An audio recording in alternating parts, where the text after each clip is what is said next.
Unmasking has forced me to ask the hard questions. And one of those questions was, who was I masking for? Been trying to answer that for myself because the obvious answer is for everyone else. You mask for everyone else.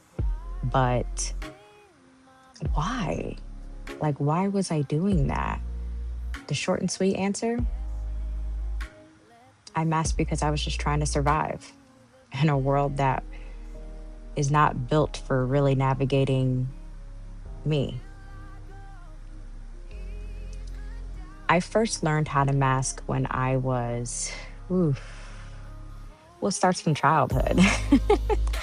You get in trouble for little nuances, for things that you do and everything. I remember, um, like, one of my biggest memories is that I knew that was irritating to my dad, but I just could not help it. Was um, we would be walking in the mall or something. It's something with tiled floors. It's something about tiled floors, but it had like lines in it, like orange sidewalks. So I would walk and not uh, step on any cracks.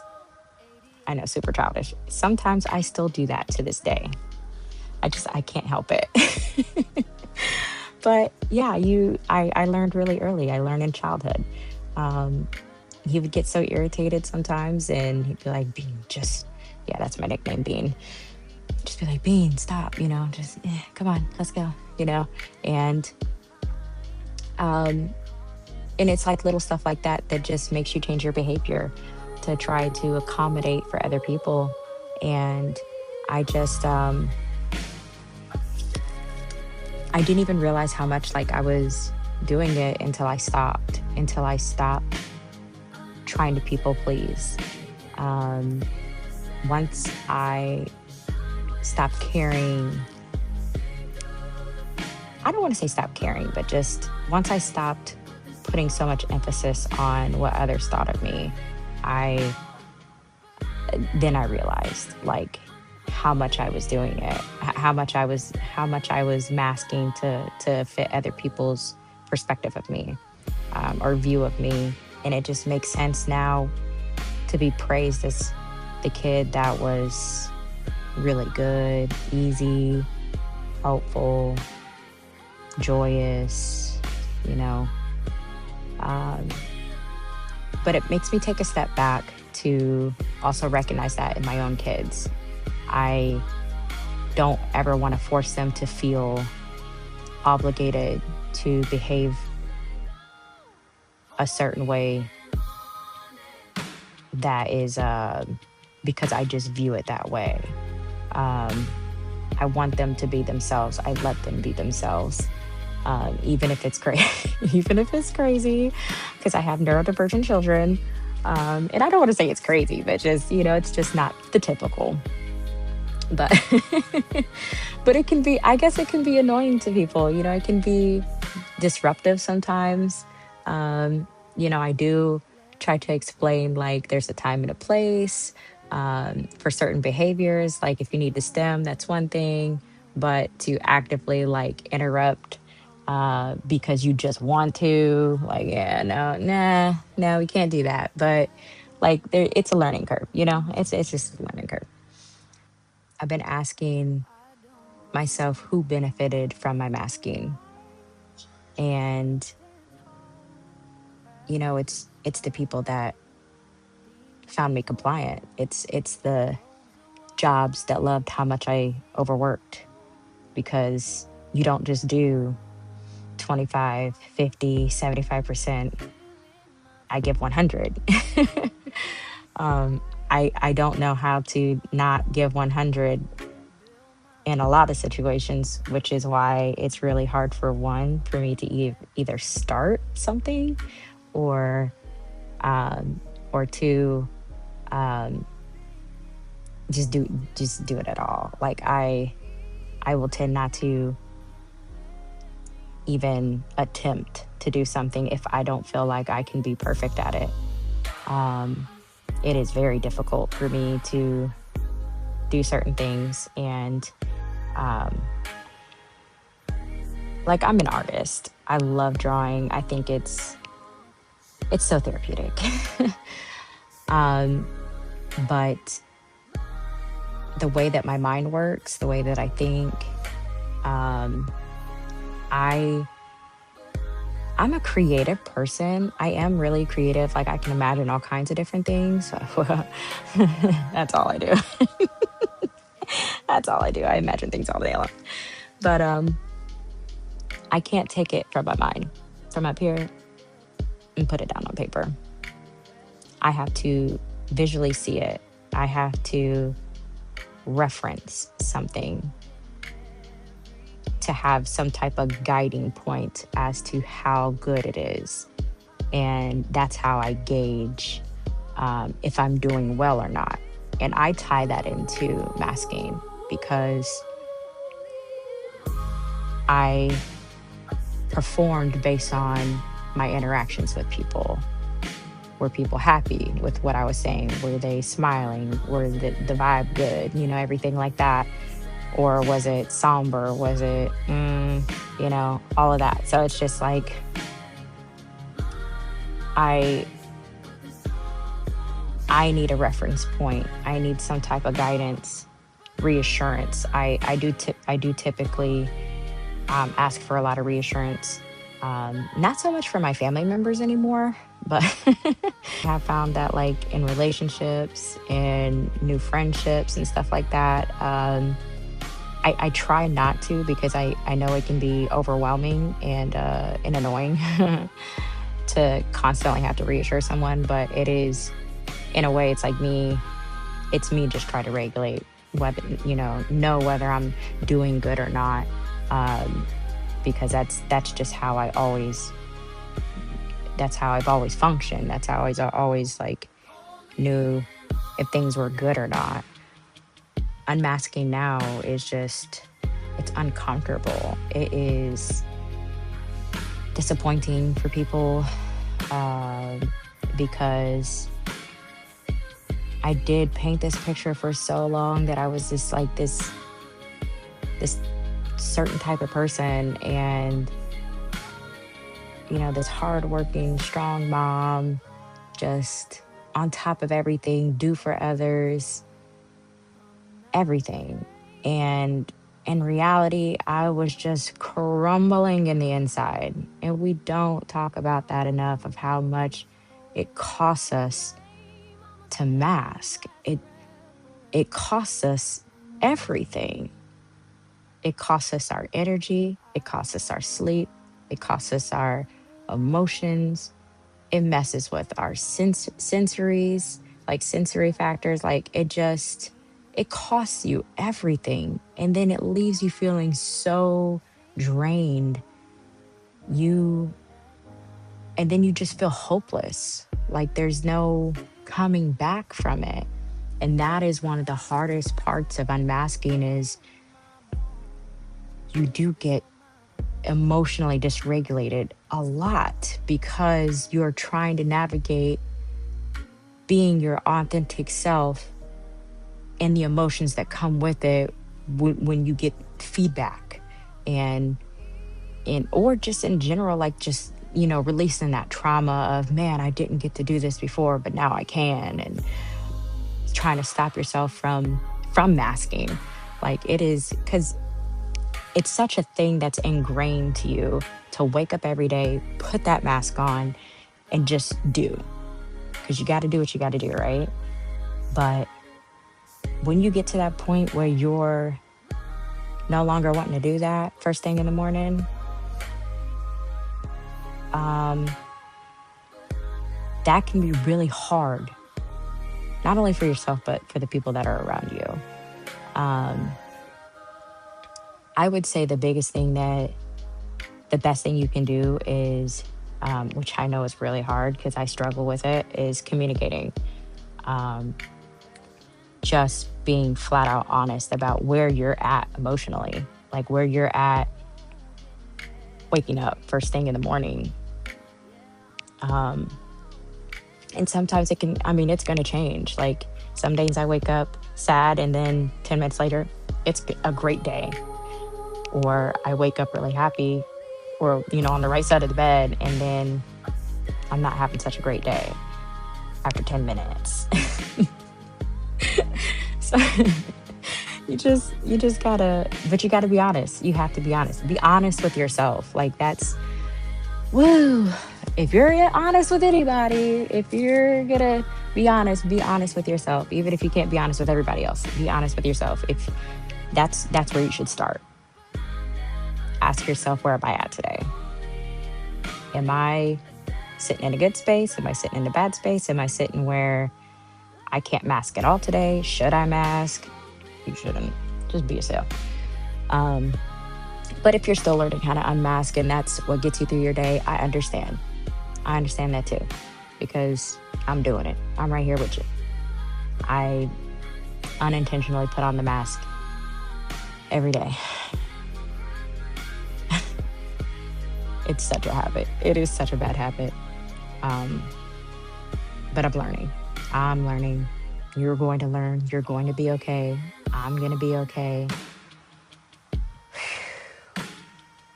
So what I'm realizing about myself is that even though my mind wants to lie to me, like my dysregulation wants to lie to me and tell me that I'm too much, I'm not too much. You are not too much. You are just enough. You're exactly who you're supposed to be. I'm exactly who I'm supposed to be. And if it doesn't fit other people, it doesn't fit other people. It's not meant to fit other people. It's supposed to fit you. I don't have to carry what others didn't see anymore.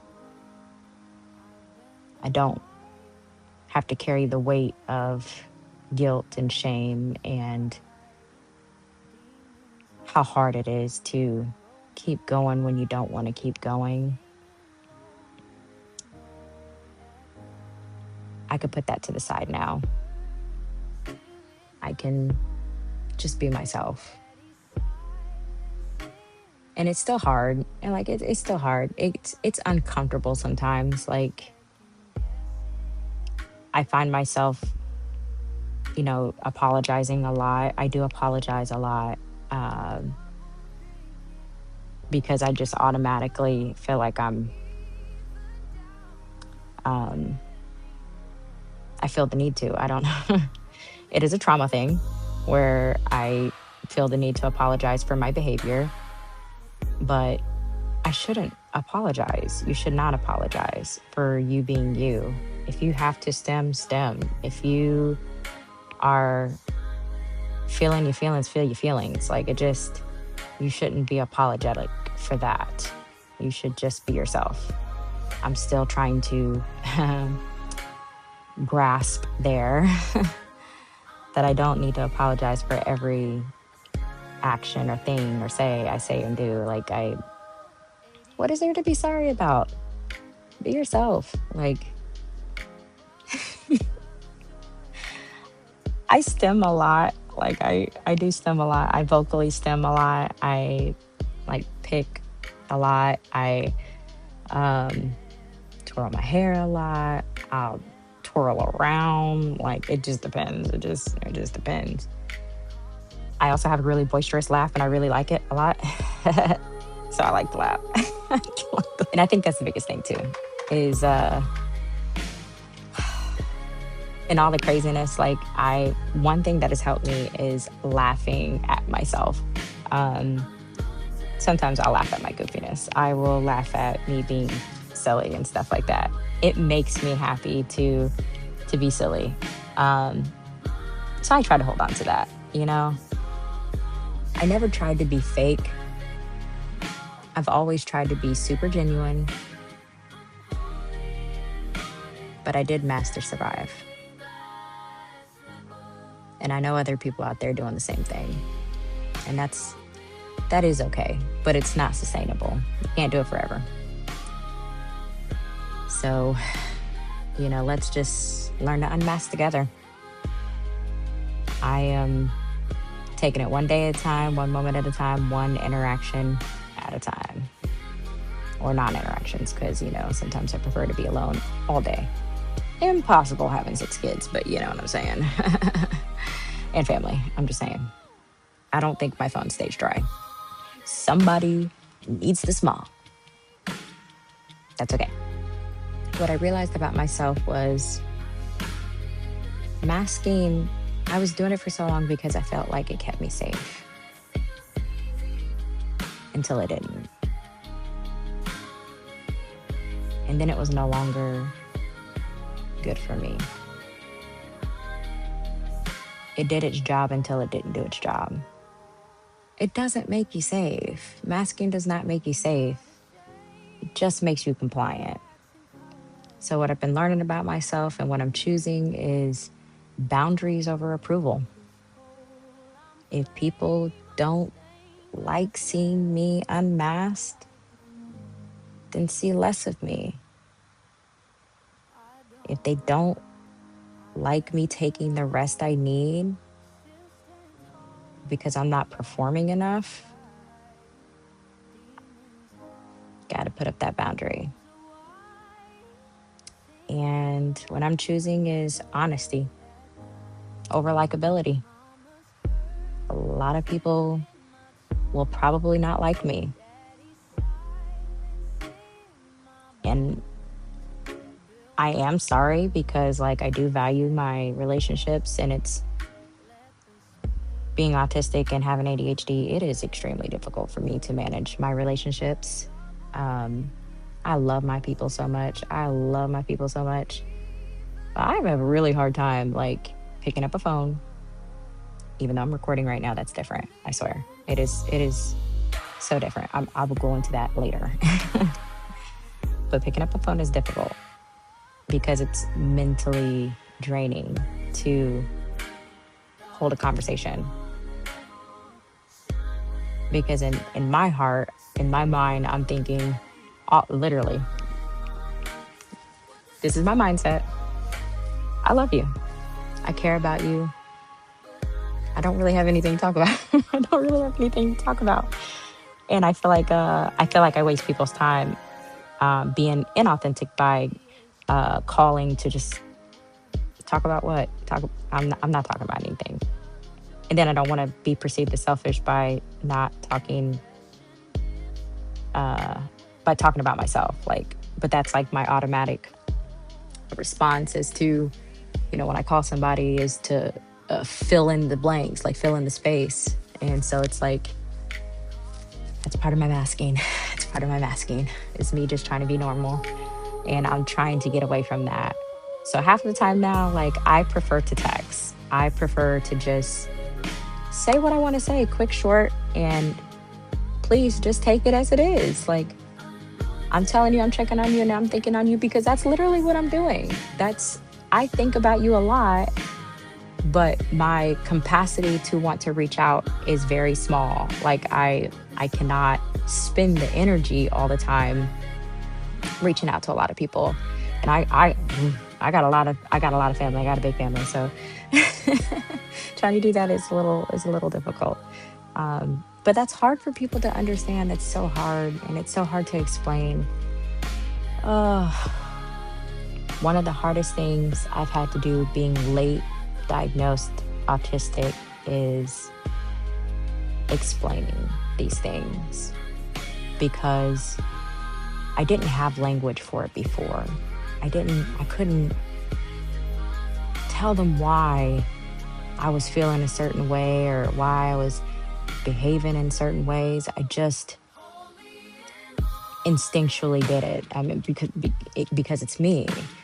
I didn't know that I was super sensitive to rejection, and it was RSD. I didn't know that my pickiness for food and my textures and everything else came from, being autistic. I didn't realize the routines and stuff that I needed, but also the chaos was because of ADHD and autism. Like, there's so many things that I just did not have a language for, but I just knew was me. And trying to explain that to people now is, well, it's a lot easier now, but it's still difficult. It's still difficult to say, hey, this is actually me. Like this is something I've actually struggled with. I just been masking for so long so nobody knew. Like yeah, this is the hard part. The hard part is telling your truth. That's the hard part, especially as an adult. Oh, the stigma of being an adult and getting a late diagnosis and everybody looking at you like, why? Well, maybe because I don't fit into this world. And I wish I did. Can't explain how many times I have broken down because I didn't feel like I was enough or not, not good enough. I didn't fit the mold. I couldn't do what other people do. And I still struggle with that concept of how do people do this? Because it takes everything out of me. It takes everything from me. I don't know. I'm done questioning myself. I'm done trying to ask myself to be someone I'm not, which is why I'm just trying to be me now. And I want to share it with everybody because I know I'm not alone. You're not alone. If you're watching this, you're not alone. It's not a matter of being not enough. It's just not for you. That's something I had to learn the hard way. I'm 34 years old, still learning, still here. Yeah. So this is what unmasking looks like for me. Just being honest with myself. Survival made me adaptable, but healing is what's teaching me who I really am. Healing is teaching me what I really love, what matters most to me. So this is what unmasking looks like for me. What does it look like for you?